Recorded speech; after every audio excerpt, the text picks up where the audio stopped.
Kaswabe, malamang nagtataka ka kung bakit nasa construction site tayo. Dahil mamaya, duty ko na. Magkukwit na ako sa automotive. Biro lang. Meron nga pala tayong sasakyan ngayon na hindi ordinaryo. Ito lang naman ang isang muscle pickup truck na hindi na kinakailangan ng solidong parangal. Ladies and gentlemen, kaswabe, this is the 2025 Ram Rebel 1500. So sikat lang naman ito sa mga taong katulad mo na gustong dalhin ang kanilang sasakyan sa mga very challenging terrains, kaswabe. Pwede pang bundok, pandagat, panghimpapawid, panglangoy, pang-ilog, pero biro lang. Nakikuip nga rin pala ito ng bagong makina, kaswabe. Meron tayong twin turbo engine which is more powerful than the previous one. So on this video, i-check natin ang kanyang panlabas at panloob. Then after that, let's get behind the wheel para malaman natin ang kanyang driving dynamics. Kaswabe, let's begin!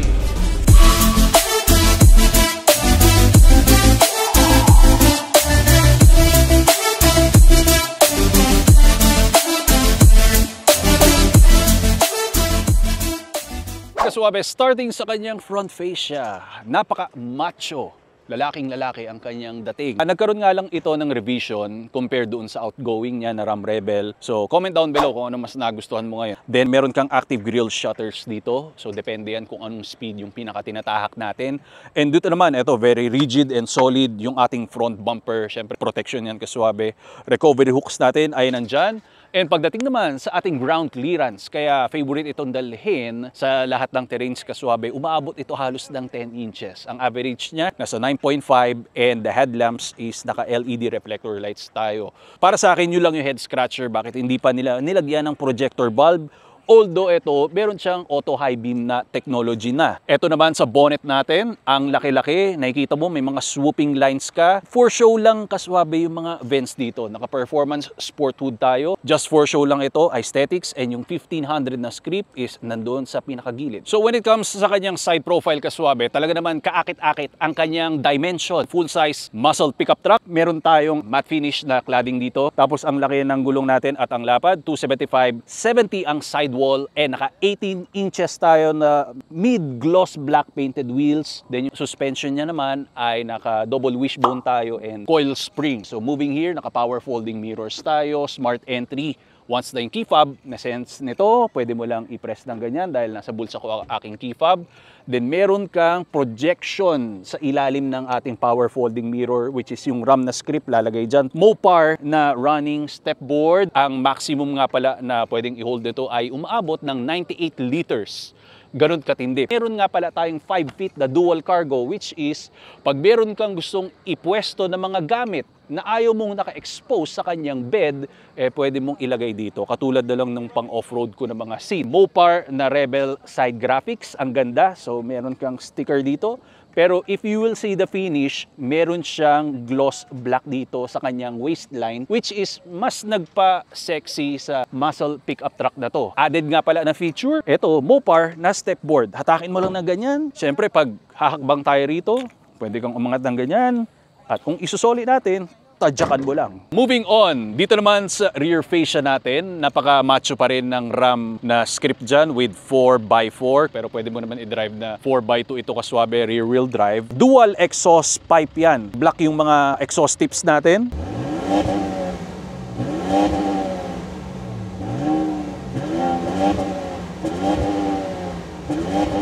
Pag i-open nga pala natin ang tailgate, kalabitin mo lang ito. Yan. So meron siyang damping system, soft opening. Meron kang Mopar na divider dito with tie points. Pero ang payload capacity nga pala ng ating Ram Rebel 1500 is nasa 2,000 pounds only.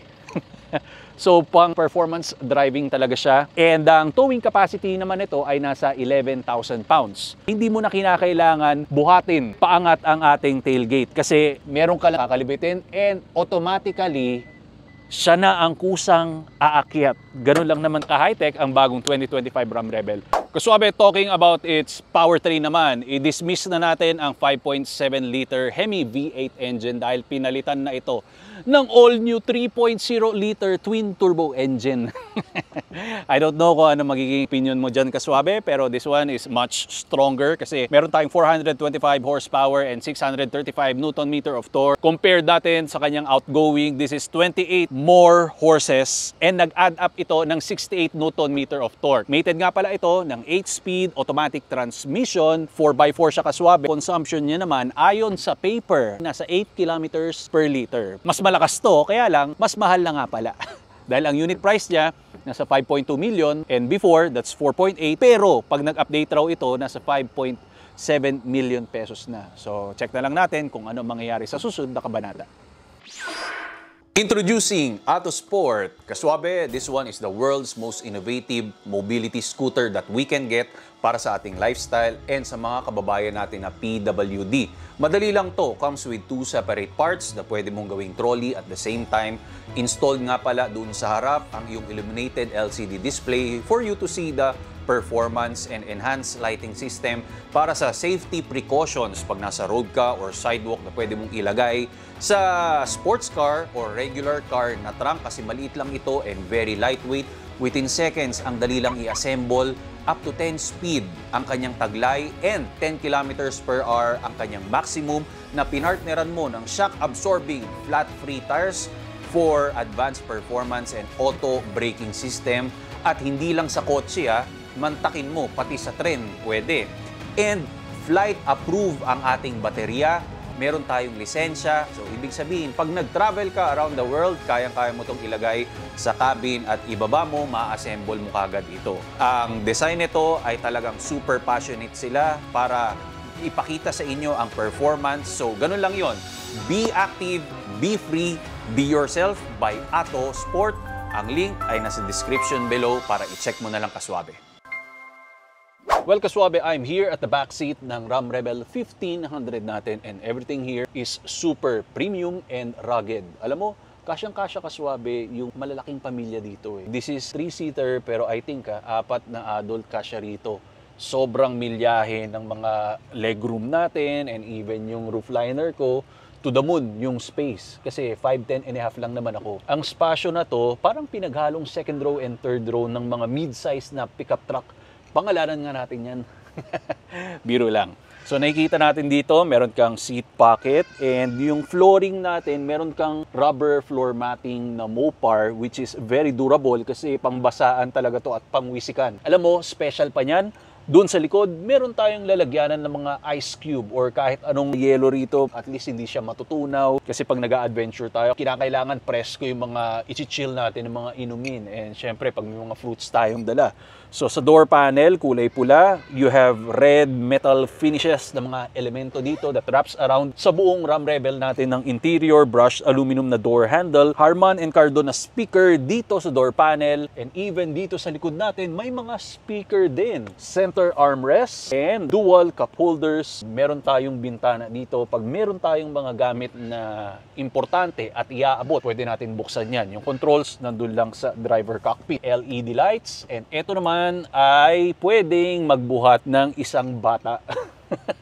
Hindi ko naman masabi na coat hook to kasi better than that ang pwede niyang buhatin or i-carry. Meron kang grab handle sa B-pillar natin, meron kang 2 cup holder, tapos pwede mong ilagay ang malaking iPad para sa mga children natin. 2 set ng USB Type A and Type C, warm seats, wala nga lang tayong ventilated seats dyan, and 115 volts, meron tayong sariling vents, pero you don't have any climate control. But ang maganda pa niyan is yung flooring natin is super flat lang, Kaswabe. That's why pwede kang mag-sidewards dito na movement at walang obstruction pag gusto mong ibahin yung forma mo as a third seater na para kang nanonood ng isang movie dito sa sinihan dahil ang luwag-luwag ng ating Ram Rebel. Pag kinakailangan mo nga pala ng information or gusto mo mag-inquire sa ating Ram Rebel, please contact Ma'am Claire Bautista at ilalagay ko ang kanyang information below. And para sa continuous support ng ating channel, go get some Rico Suabe merch. So maraming salamat, Kaswabe. Anyway, nandito na tayo. Nakita mo naman yung pagitan dito sa center tunnel natin. Napakalawak between you and the passenger.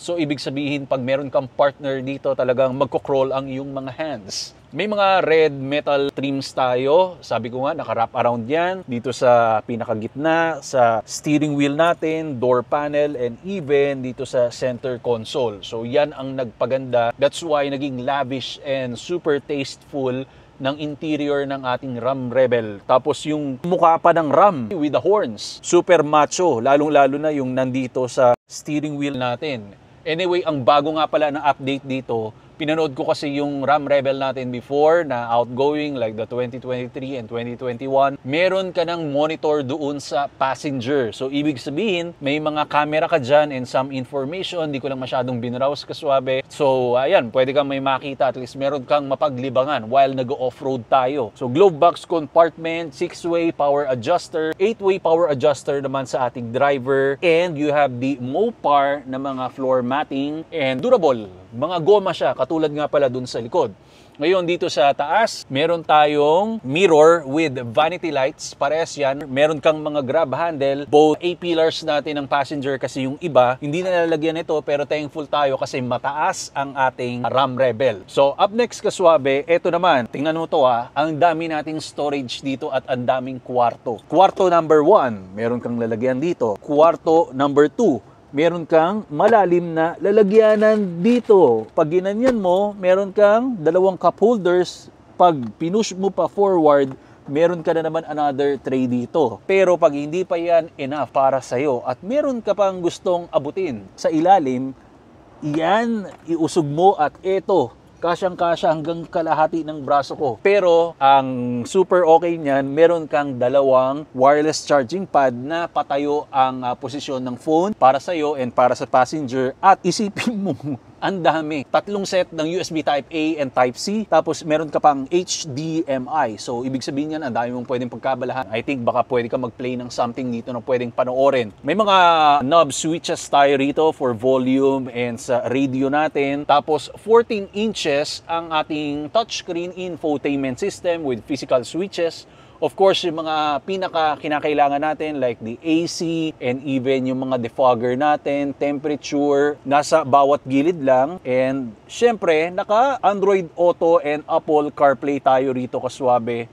And hindi ko na masyadong iba-browse pero available pa rin ang ventilation natin and warm seats kaswabe. Sa taas naman, meron kang 115 volts dito para yan sa dashcam natin. Ito naman yung rear mirror natin that doesn't become a rear digital camera pero okay lang, auto-dimming naman yan. Ito yung switch para doon sa rear window natin pag sinasabi ko nga na meron kang kinakailangan iabot para doon sa pasahero natin sa likod. So may mga lights tayo rito to open and close the tailgate. May switch rin dyan. Meron kang electric knob shifter for park, reverse, neutral, and drive. And you have this selection para mag 4-wheel ka or 2-wheel drive or 4-wheel drive na high and 4-wheel drive na low. So, nandyan yan. Auto off. Pag nasa traffic tayo, di ba? Axle lock, andito. Ang tanging nakita ko lang rito when it comes sa camera natin kaswabe, hindi available yung harap. May harang siya. I don't know why. Kaya pag,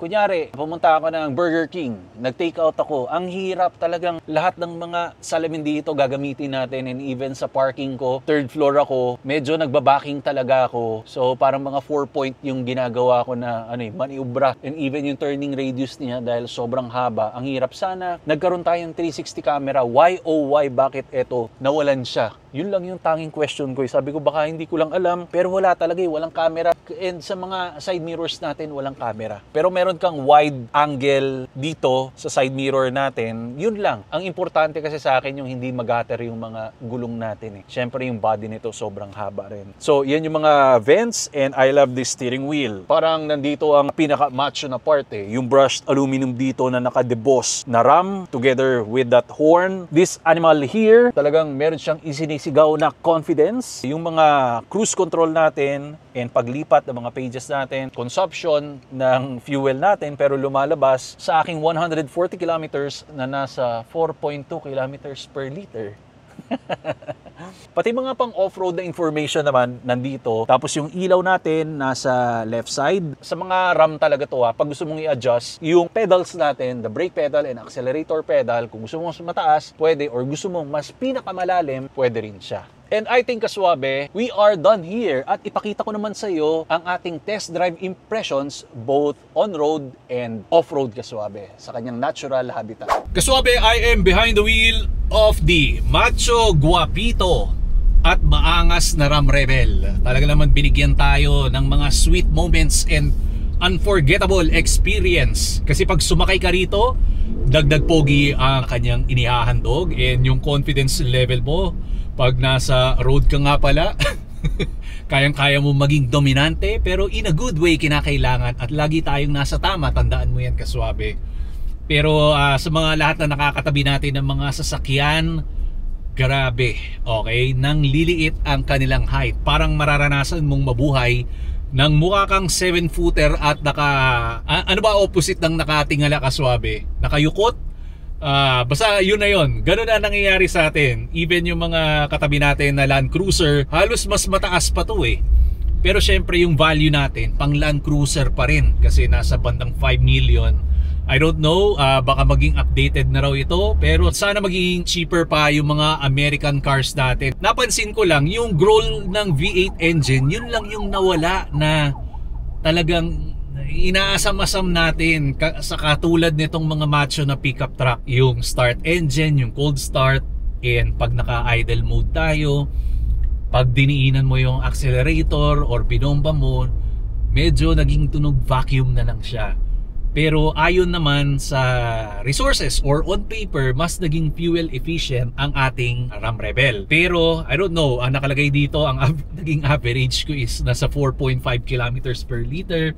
And let me browse kung ano ang nangyari sa kanya. Gaining 160 kilometers of travel, nasa 4 kilometers per liter.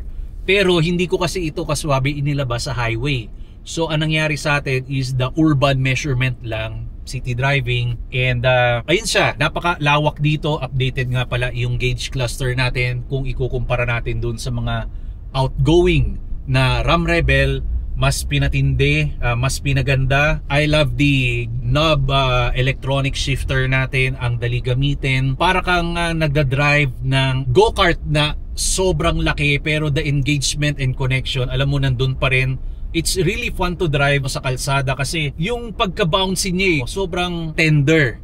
I mean, ang ganda ng set ng damping system natin. Naka-built-in shock absorbers tayo. So kahit bilisan mo to sa mga speed bumps or may mga potholes, nagiging tender lang yung pang-ilalim natin. Sobrang yung katawan nito, it seems na nagiging adaptive siya. Tapos anytime you want to burst out a powerful driving experience, on the go siya. 8-speed automatic transmission to, pero yung drivetrain natin sobrang smooth. And talaga naman mamahalin mo. Ako hindi ko siya masasuggest as daily drive.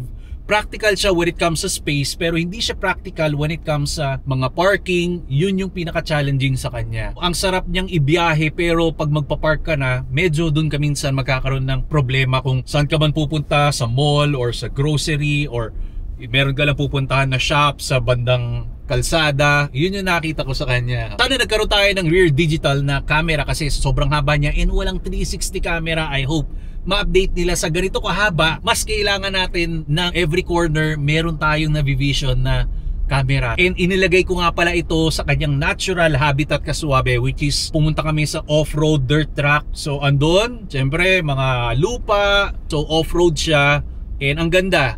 Sa outside, it looks very normal pag tumakbo ang isang Ram Rebel. At least nakita ko kung paano siya maglaro, not only sa kalsada. Kaya pag galing ka doon, nalaman mo kung ano yung capabilities nito. Hindi ka may ilang na isagad siya pag nasa kalsada. Basta wag mo lang gagawing labis at sobra. Alam natin na yan ang nakakasama sa lahat ng bagay. So, yun yung mga naging experience natin. So hopefully, ikaw rin makapag-drive ka rin ng Ram Rebel. Maraming salamat kaswabe. Si Ma'am Claire na lang ang hanapin nyo. Again, the unit price as of today is 5.2. I don't know kung magbabago na 5.7. Siya na lang ang kausapin nyo. And support my other social media platforms. Nandyan yung TikTok and Instagram. And watch the other videos na galing sa Ram Philippines. Maraming salamat. God bless. More power and more performance.